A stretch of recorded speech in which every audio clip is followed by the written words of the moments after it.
আমরা এখানে কন্টেস্ট করে পাস হব না, তাই আমরা কন্টেস্ট করছি না। তার মানে তো এটা কন্টেস্ট আর পাস। কেন হাত তালি দিচ্ছিল তোমরা চুপ করে বসে আছে?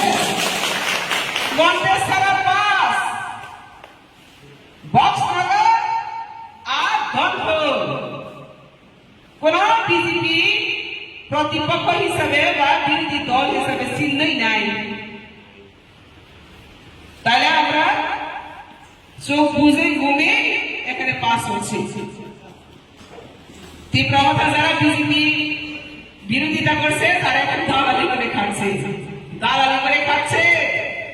তারা আমাদের চ্যালেঞ্জ করবার মতো তাদের ক্ষমতা নেই, তাদের এজেন্ডা নেই। সেজন্য আজকে তারা উধাও হয়ে গেছে। আমরা 100% দল। তো ভারতীয় জনতা পার্টিকে প্রতিদ্বন্দ্বিতা করার মতো ত্রিপুরাতে কোন রাজনৈতিক পার্টি নেই। আর আমি বলবো আগামী 2024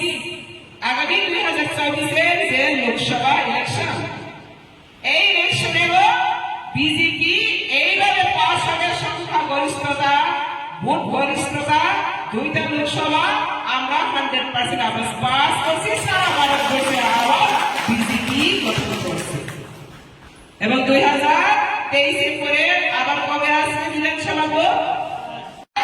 আসবে পরে এই অন্তিম মন্ডলের ঠিক বক্সনগরের মতো, ধনপুরের মতো এখানে বিরোধী পার্টি লড়াই করার জন্য কেউ সাহস থাকবে না। আবার আমরা ভাষা দিয়ে দিচ্ছি, কারণ যে দলের কোন ভিজন নেই, কোন মিশন নেই, এজেন্ডা নেই, দলের শৃঙ্খলা নেই, এই দল কখনো এক্সিস্টিং থাকতে পারে না। ও সাময়িক দল সবে চলে গেছে, আর থাকবে না। সেজন্য মোদী নেতৃত্বাধীন ভারত সরকার এখন শুধু ভারতেই নয়, সারা দিচ্ছে মোদীকে এখন জয়ধ্বনি দিচ্ছে সবাই।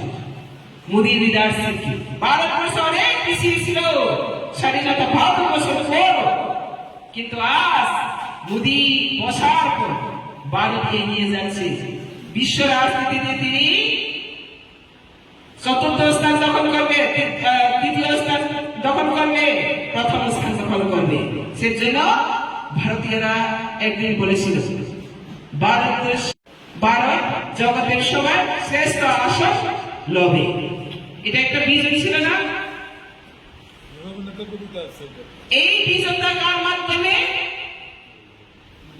কার মাধ্যমে প্রতিষ্ঠিত হবে?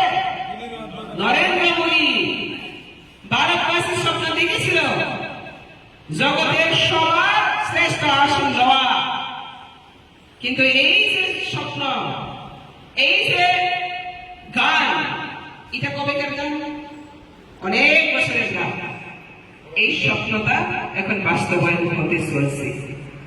তো মোদী শুধু ত্রিপুরা রাজ্য নয়, মোদী শুধু ভারতবর্ষে নয়, মোদী বিশ্ব জগতের রাজনীতিতে আজকে সবচেয়ে ভালো লিডার হিসেবে, জাতির জনক হিসেবে, দেশ প্রেমিক হিসেবে প্রতিষ্ঠিত হচ্ছে।